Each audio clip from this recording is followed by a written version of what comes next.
Hello ஃப்ரெண்ட்ஸ், welcome to தாளிப்பூசை. இன்றைக்கி நம்ம பார்க்க போகிற ரெசிபி ஒரு லன்ச் ரெசிபி தான். ரசம். ஒரு 3 வகையான ரசம் தான் பார்க்க போகிறோம். இதை எப்படி செய்யலான்னு சொல்லிட்டு பார்ப்போம். இந்த தக்காளி ரசத்துக்கு நான் ஒரு 3 பெரிய சைஸ் தக்காளி எடுத்திருக்கேன். இதை நல்லா சின்ன சின்னதாக கட் பண்ணி மிக்சியில் நல்லா பேஸ்ட்டாக அரைச்சி எடுத்துக்கலாம். தக்காளியை அரைச்சி எடுத்துகிட்டு இருந்தாச்சு. துவரம் பருப்பை ஒரு 25 கிராம் துவரம் பருப்பு எடுத்து நல்லா குக்கரில் குழைய வேக விட்டுருக்கேன். நான் காரத்துக்கு பச்சை மிளகா ஒன்று எடுத்திருக்கேன், 2 வரமிளகா எடுத்திருக்கேன், அரை டீஸ்பூன் மிளகு ஜீரகம் எடுத்து இப்போ அதை நம்ம நுணுக்கிக்கணும்.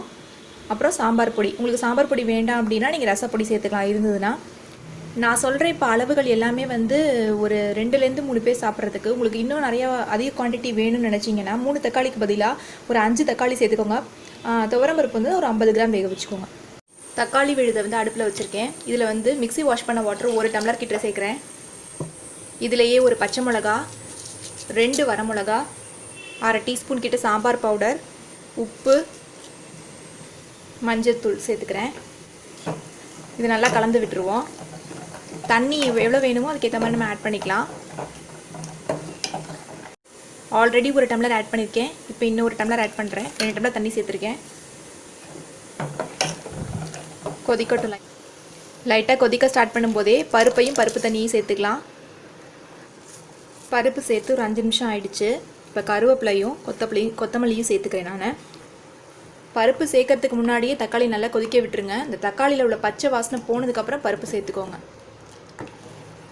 இப்போ தாளித்து சேர்த்துக்கலாம். தாளிப்பு கரண்டியில் 1 ஸ்பூன் கிட்ட நெய் சேர்த்துக்கிறேன். இதில் அரை டீஸ்பூன் கடுகு பொரியட்டும்.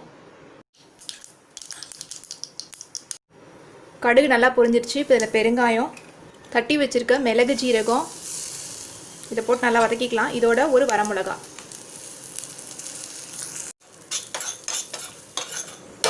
நல்லா வதக்கிட்டு இப்போ அதில் சேர்த்துக்கலாம். ரசத்தில் சேர்த்துக்கலாம். தாளிப்பு ரசத்தில் சேர்த்துக்கலாம். ஒரு நிமிஷம் வச்சுட்டு இறக்கிடலாம். 1 மினிட் கிட்ட ஆகிடுச்சு. அடுப்பை ஆஃப் பண்ணிடலாம். ஸோ அருமையான தக்காளி ரசத்தை நீங்களும் செஞ்சு பார்த்துட்டு உங்கள் கமெண்ட்ஸ் எனக்கு சொல்லுங்கள். இந்த மிளகு ரசம் செய்கிறதுக்கு நான் ஒரு நெல்லிக்காய் சைஸ் அளவில், பெரிய நெல்லிக்காய் சைஸ் அளவுள்ள புளியை ஊற விட்டுருக்கேன். ஒரு 200 ml வாட்டரில். ஒரு கொத்து கருவேப்பிலை எடுத்திருக்கேன். 4 வரமிளகாய் எடுத்திருக்கேன். தக்காளி நல்ல பெரிய சைஸாக இருக்கிறதுனால சின்னது ஒன்றும் பெருசு ஒன்றுமா எடுத்திருக்கேன். நீங்கள் மீடியம் சைஸாக எடுத்தீங்க அப்படின்னா 2 தக்காளி எடுத்துக்கோங்க. 1 டேபிள் ஸ்பூன் அளவுக்கு மிளகை எடுத்து வச்சுருக்கேன். இது தட்டிக்கணும். நம்ம அடுப்பில் கடாய் வச்சுருக்கேன். சூடானதும் 1 ஸ்பூன் கிட்ட நெய் விட்டுக்கலாம். இதில் அரை டீஸ்பூன் கடுகு சேர்த்துக்கிறேன். கடுகு பொரியட்டும். கடுகு பொரிஞ்சதும் கரைச்சி வச்சுருக்க புளித்தண்ணியை ஊற்றிக்கிறேன். புளித்தண்ணியில் 4 வரமிளகா போட்டுக்கிறேன். ஒரு கொத்து கருவேப்பிலை, கட் பண்ணி வச்சுருக்க தக்காளி, மஞ்சப்பொடி, தேவையான அளவு உப்பு. இப்போ இதை போட்டு புளித்தண்ணியோட பச்சை வாசனை போகிற அளவுக்கு நல்லா கொதிக்க விட்டு அதுக்கப்புறம் நீர் விட்டு பெருக்கிக்கலாம். முதல்ல கொதிக்கட்டும். இது கூடவே 1/4 டீஸ்பூன் பெருங்காயம், கட்டி பெருங்காயமாக இருந்தால் அது யூஸ் பண்ணிக்கோங்க, பெஸ்ட்டு. புளித்தண்ணி நல்லா பாதியாக வத்திருச்சு. இப்போ நம்ம தட்டி வச்சுருக்க மிளகை சேர்த்துக்கலாம். இது கூடவே வீட்டில் ப்ரிப்பேர் பண்ண ரசப்பொடி ஒரு டீஸ்பூன் சேர்த்துட்டு தண்ணி எவ்வளோ வேணுமோ அதுக்கேற்ற மாதிரி நம்ம ஊற்றி புளிப்பு காரம்லாம் செக் பண்ணிக்கோங்க.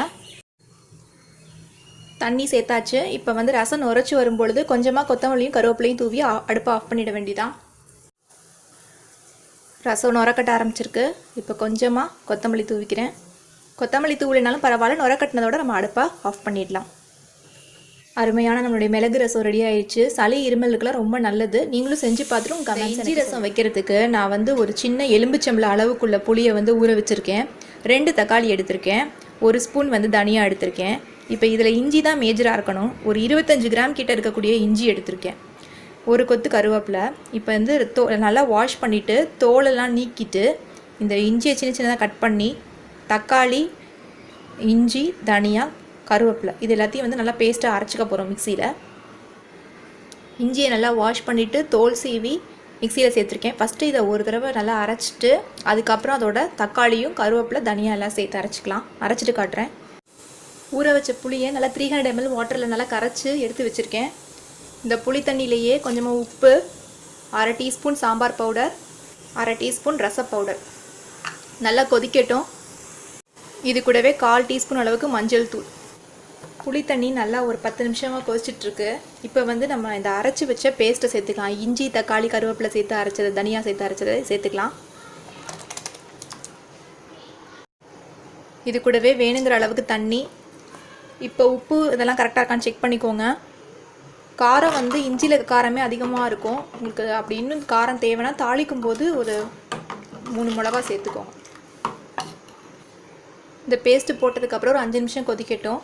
நான் வந்து கிட்டத்தட்ட ஒரு 400 ml வந்து வாட்டர் ஆட் பண்ணியிருக்கேன். இதில் பேஸ்ட்டை ஆட் பண்ணதுக்கப்புறம் இஞ்சி பேஸ்ட்டு ஆட் பண்ணதுக்கப்புறம் நல்லா கொதிச்சிட்ருக்கு. தலைன்னு கொதிச்சிட்ருக்கு. ஒரு 5 மினிட்ஸாக நல்லா அந்த இஞ்சியோட ஸ்மெல் நல்லா வருது. இப்போ நம்ம தாளித்து கொட்டிக்கலாம்.